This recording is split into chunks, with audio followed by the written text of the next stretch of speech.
It's a little after 7 in the morning, and the grass at Oaklawn Cemetery is still wet. The traffic on 11th Street is just beginning to thicken. A few blocks north, downtown Tulsa is waking the way every American city wakes. Coffee, engines, the ordinary noise of an ordinary day. Here, behind a low fence, a small group of people stand around a rectangle of bare earth and wait for a machine to finish its slow work. They are not treasure hunters. They are archaeologists, forensic scientists, a state official or two, and a handful of observers who ask to be present. Among them is a forensic anthropologist who has spent a career reading the stories that bones quietly keep. They speak in low voices. They have learned, over the seasons of this work, to expect very little and to hope for almost nothing. You should understand what they are standing on. This is not a famous battlefield. There is no monument here, no plaque worn smooth by visiting hands. For most of the last 100 years, this corner of a working cemetery was simply ground, mowed, rained on, forgotten. The map said there was nothing unusual beneath it. The cemetery's own records, where they survived at all, were silent. That silence is the first thing you should hold on to, because the people standing in the wet grass do not believe it. They are here because of a number that never made sense. In the early summer of 1921, something happened a short distance from this spot, something that, by the official count, killed 36 people. 36. The figure was printed, filed, and repeated for decades, calm and final, the way official numbers always are. But the people who lived through it told a different story. They spoke of trucks. They spoke of bodies stacked and carried away in the dark, of men with shovels working where no funeral had been arranged, of relatives who walked out one evening and were simply never seen again. They spoke, when they dared to speak at all, of a city that had buried far more than 36. For a long time those voices were treated as grief, not evidence. Grief exaggerates. The reasoning went. Memory swells. And so the number held, and the ground kept its secret, and the witnesses grew old. Now the machine stops. The work that follows is patient and almost unbearably slow. The heavy equipment lifts only the first feet of soil. Everything below that is done by hand, by trowel, by brush, by people on their knees in the red Oklahoma dirt. Hours pass. The light shifts. And then, at a certain depth, the texture of the earth changes, and one of them goes very still. It is wood, the dark, collapsed remnant of a wooden casket, and beside it, another, and below those, more. What troubles them is not that there are graves in a cemetery. Of course there are graves in a cemetery. What troubles them is where these graves are and how they were made. These burials sit in ground that the records insisted was empty. The caskets are plain, the cheapest possible boxes, some of them clearly too small for the bodies they were meant to hold. There are no headstones. There were never any headstones. Whoever put these people in the earth did not intend for anyone to find them, or mourn them, or ask their names. They are laid out in rows. Adults mostly, buried quickly, buried cheaply, buried without ceremony in the summer of a year that a whole city tried very hard to forget. In the seasons that follow, the team will return to this ground again and again, and the count of these unmarked graves will climb, past a dozen, past a score, past 50, and on. And in time, with painstaking science, they will begin to find the thing that turns a tragedy into a crime that was hidden on one set of remains and then another, the unmistakable trauma of gunfire. A wound that does not come from sickness or accident, or the ordinary end of a long life. A wound that someone, a century ago, had every reason to keep buried. So here is the question that should keep you in your seat tonight. If the official record said 36, and the ground beneath Tulsa is now giving up far more than 36 plain boxes, no names, bullet wounds, hidden for 100 years, then someone, at some point, made a decision. Someone decided what the number would be, someone decided where the bodies would go, and someone decided that the truth of one terrible night in 1921 would be pressed down into the earth and held there, quietly, for the rest of the century. The men and women in the wet grass have found the bodies. What they have not yet found, what we are going to follow, carefully and without flinching, is the answer to a much harder question. Who gave the order to bury them twice? To bury something twice, you first have to control the story while it is still warm. In Tulsa, that began almost before the fires had cooled. By the morning of June 1st, 1921, the district called Greenwood, 35 city blocks of homes, churches, theaters, doctors' offices, and grocery stores, a place that outsiders have come to call Black Wall Street, was ash. And the men who held power in the city now faced a problem that had nothing to do with mourning. They faced the problem of what this would be called. They chose their word carefully. They called it a riot. That single word did an extraordinary amount of work, and you should sit with how much. A massacre has perpetrators. A riot is only chaos, a thing that erupts from everywhere and no one. A massacre demands an accounting. A riot demands only that order be restored. By naming it a riot, the city quietly rewrote the night so that the people who had been burned out of their homes became, in the official telling, the cause of their own ruin. The machinery moved quickly after that. A grand jury was convened within days, and when it issued its findings, it laid the blame for the violence on the black residents of Greenwood. The white mob that had crossed the tracks, that had been handed badges and weapons by officials, that had carried torches into a sleeping neighborhood, that mob largely vanished from the record. No one of consequence was punished. The men who did the burning went home. Now consider the survivors, because this is where the silence becomes deliberate. In the days after, thousands of Greenwood's residents were not free. They were held in the convention hall, in the baseball park, at the fairgrounds, behind guard, and a black Tulsan could only be released into the custody of a white person willing to vouch for them. Picture that. To go free, you needed a white employer to sign for you, as though you were property recovered after a storm. People emerged from those camps to find their homes gone, their savings gone, their relatives simply missing. And when they tried to rebuild, the city met them again. Insurance claims poured in, and they were denied, turned away under clauses that excluded loss from riot. The word had teeth. Having named the catastrophe a riot, the city used the name to ensure that not a dollar would be paid to the people it had destroyed. One after another, the claims failed. The wealth of Black Wall Street was not just burned. It was legally erased. Then came the harder, quieter work, the work of making the night itself difficult to find. The Tulsa Tribune, the newspaper whose inflammatory front-page story had helped summon the mob to the courthouse, would later become a kind of ghost in the archive.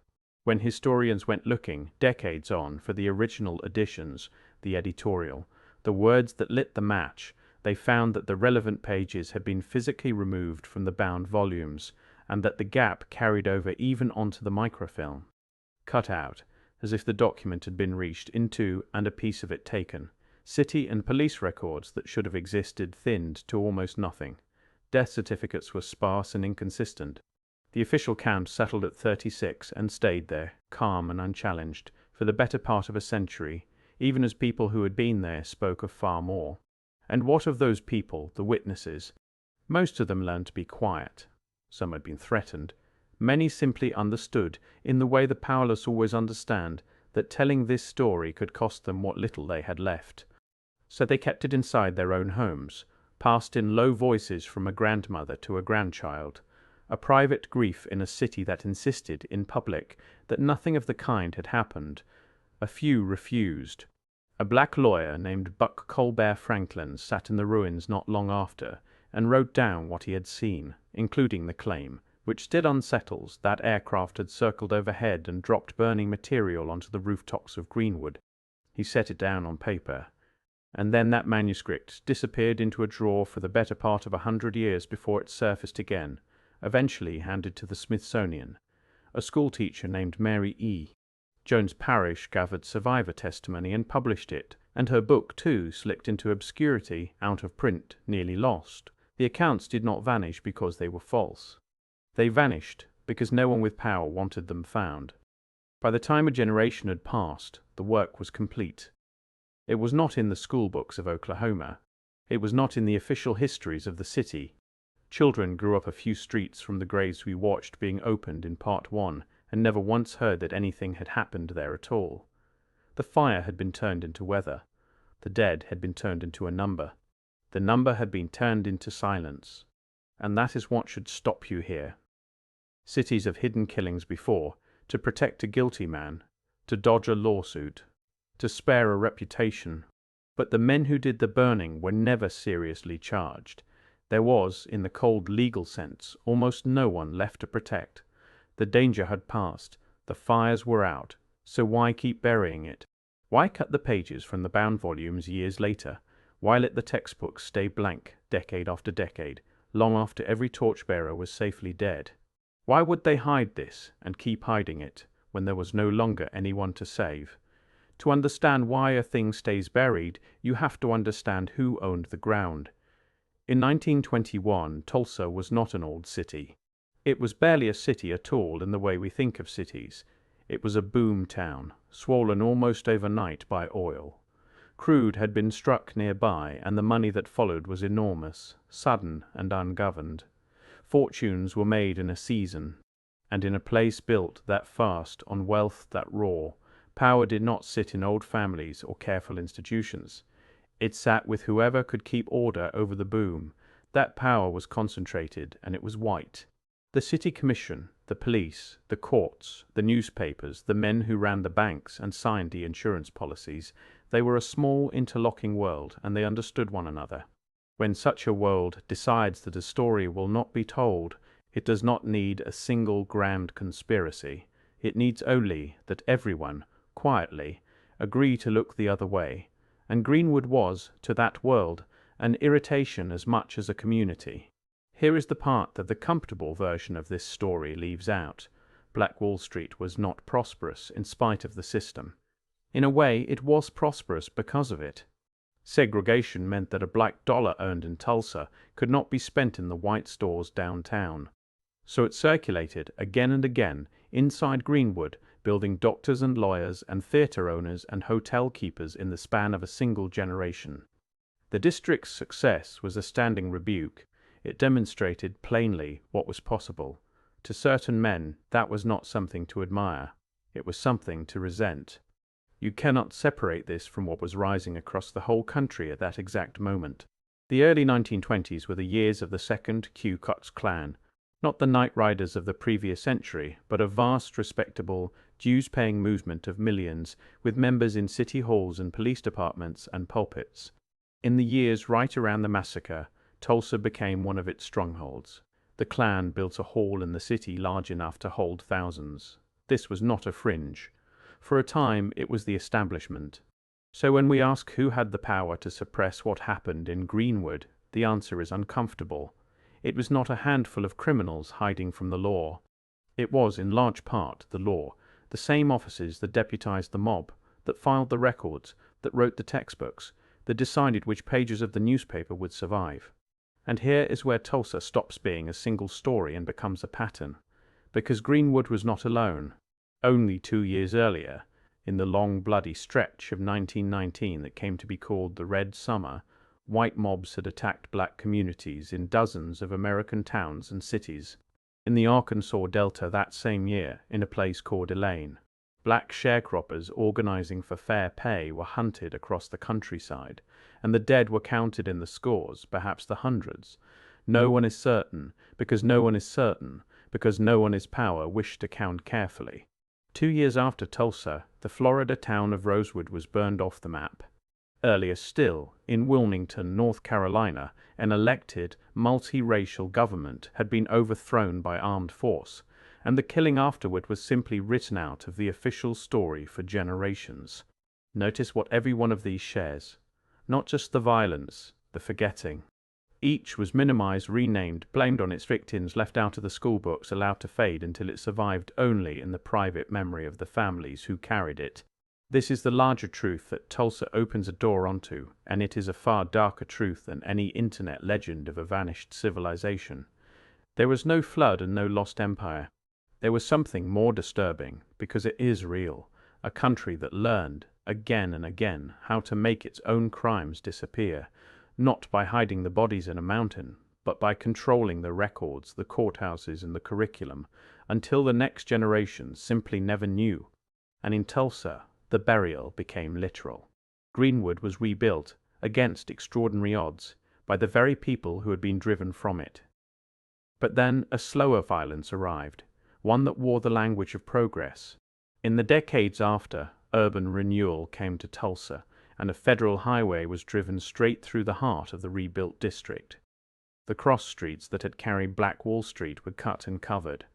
Concrete went down over the place where the theaters and the hotels had stood. If you stand there today, much of historic Greenwood is not a ruin you can visit. It is an interchange. It is a road surface. It is, in the most ordinary and final sense, paved over. So the district was buried 3 times, once in fire in 1921, once in silence in the records and the schoolrooms, and once in concrete beneath the modern city that grew up forgetting it was there at all. Which brings us back to the wet grass and the plain wooden boxes and the rows of nameless dead the archaeologists are still lifting from the earth. We now know who had the power to hide them. We know the pattern they were part of. But power and pattern are not yet proof. The graves are real. But what exactly do they prove? For that we have to look at the evidence itself. Let us be careful here, because this is the part where it would be easy to lie to you, and easy to be lied to. We are not going to ask whether the Tulsa race massacre happened. It happened. That is not in dispute among serious people, and no honest account pretends otherwise. The fires, the camps, the burned-out blocks, these are documented past the point of argument. The real uncertainty, the thing that genuine historians and forensic scientists still wrestle over, is narrower and stranger. It is the question of scale. How many died? Where the rest of them are? And whether the silent rows of boxes beneath Oaklawn are the proof of it. Stark with what the witnesses described, because their accounts are remarkably consistent. They spoke of bodies loaded onto flatbed trucks and driven out of Greenwood in the dark. They spoke of burials with no service and no marker, of men digging where no grave had been planned. Some described the dead being taken toward the river. The lawyer, Buck Colbert Franklin, sitting in the ashes, wrote of aircraft overhead and burning turpentine balls falling onto the rooftops, an aerial assault on an American neighborhood. These were not wild rumors traded years later. Many were set down within days by educated people in sober language. Now set those accounts against the official number, 36. The Red Cross, working the relief effort on the ground, estimated higher. Later scholars, including the state commission that finally studied the massacre at the end of the century, put the likely toll somewhere between roughly 75 and 300. That is an enormous range. And the size of the range is itself the evidence of how badly the truth was managed. You do not get a gap that wide from honest record-keeping. You get it from records that were never made, or made and lost. Then there is the ground. Over several seasons of excavation, the teams at Oaklawn have located not a handful, but dozens of unmarked graves, burials with no headstones, in plain, cheap, mass-produced caskets, some too small for the bodies inside them. On a small number, the forensic anthropologists have found what they were most afraid of finding, trauma consistent with gunshot wounds. One set of remains showed signs of having been burned after death. On another, the scientists detected metallic fragments near the bone, possibly, though not certainly, a bullet's residue. So here is the believer's case, stated as strongly as it deserves. The witness testimony, the impossible gap in the death count, the cut pages, the suppressed manuscripts, the rows of nameless dead in the cheapest possible boxes, and now the physical signatures of gunfire and burning, taken together, they say. This is exactly what a hidden mass killing looks like, a century on. The 36 was always a fiction. The ground is finally telling the truth, and the truth is a number far larger than the city ever admitted. It is a powerful case, and a careful person has to hear the other side fairly too. Because the skeptics, and these are not deniers but cautious scientists and historians, raise a real difficulty. Oaklawn was the cemetery that served Tulsa's poor, in a city and an era where a poor or black resident was routinely buried in just such a plain box, with no stone, in a section the records barely tracked. Indigent burials, infant deaths, ordinary deaths of poverty, these also leave rows of cheap, unmarked graves. The presence of a forgotten burial in that ground is, by itself, sorrowful, but not proof of murder. To connect any single body to the massacre, you need more. DNA matched to a known descendant or a record tying a name to that night. And that is the honest, frustrating state of the work. Of the dozens of graves opened, only 2 individuals have so far been confirmed as massacre victims. One, a World War I veteran identified through his family's DNA. The other, named more recently, alongside others whose connection remains undetermined. The science is slow, DNA degrades, families scatter, a confirmed gunshot wound proves a violent death. It does not on its own date that death to a particular June. The cautious view is not that the massacre was small. It is that what lies in the ground cannot yet be made to say, with certainty, how large it was. Now hold both of these in your mind at once, because that is where the truth actually lives tonight. If the believers are right, then the earth beneath Tulsa holds the physical refutation of a 100-year-old lie, and the official 36 will stand as one of the most successful cover-ups in American civic history. If the cautious are right, then some of those boxes belong to the massacre, and some to the simpler, grinding tragedy of poverty, and we may never be able to draw the line cleanly between them, which means the cover-up succeeded so thoroughly that even now, even with the bodies in front of us, it can still hide its own size. Notice that both of those endings are dark. Both of them are a kind of victory for the people who decided in 1921 what the number would be. That is the thing the silence accomplished. It did not just hide the dead. It corrupted the evidence so completely that a century later, standing over the graves, we are still arguing about how many there are. The bodies are real. The gunshots are real. The hidden boxes are real. It is only the full count that the men who buried them managed to take with them, and we are left to wonder whether the ground will ever give it back. Step back now, away from the trenches and the trucks and the cut pages, and look at the whole shape of it. What happened in Tulsa was not, in the end, only a story about one terrible night. It was a story about how a society decides what it will remember and what it will agree, collectively and for generations, not to know. The fire lasted less than a day, the forgetting lasted 100 years, and the forgetting required far more people, working far more quietly than the fire ever did. Consider what it means if the largest claims are true. It means an American city killed hundreds of its own residents, hid them in unmarked ground, denied the survivors a single dollar, and then rewrote the record so completely that children grew up walking over the graves without a flicker of recognition. It means that suppression, done patiently enough, can be more powerful than truth. That you can lose not just a life, but the very fact that the life was taken. That is a heavy thing to carry, and we should not pretend it is light. But consider, too, what it means if the cautious are right, if some of those boxes turn out to belong, not to the massacre, but to the ordinary, grinding poverty of the people Greenwood was built to lift. That ending is not gentler. It only widens the indictment.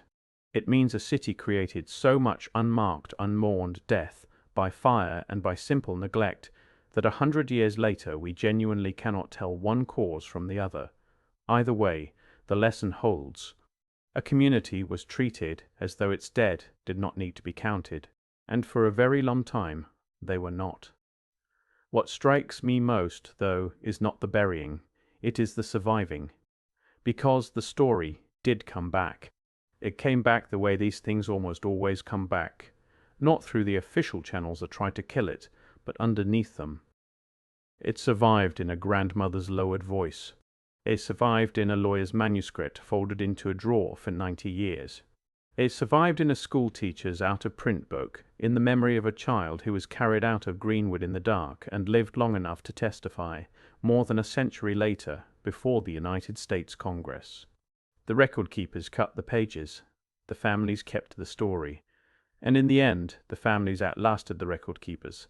That is the quiet hope buried inside this dark history, and it is worth saying plainly.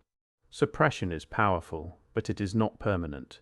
It depends on each generation agreeing to stay silent, and it takes only one generation that refuses. The graves at Oaklawn are being opened today, not because the powerful finally allowed it, but because ordinary people would not let the question die. Descendants, historians, a handful of stubborn scientists on their knees in the red dirt, lifting the nameless back into the light, one careful trowel at a time. If this story moved you, if it unsettled you the way the best forgotten history should, then do the small thing that keeps stories like it alive. Subscribe, so the next one finds you. Leave a comment with what you think the ground will finally reveal, because we read them, and the conversation in that thread is itself a kind of remembering. And if you know someone who was taught that history is settled and safe, share this with them. The whole point of a cover-up is that you were never supposed to hear it. Passing it on is how you break it.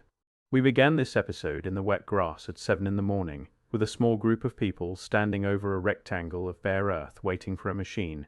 They did not know whose bones they would find. They still do not know all their names.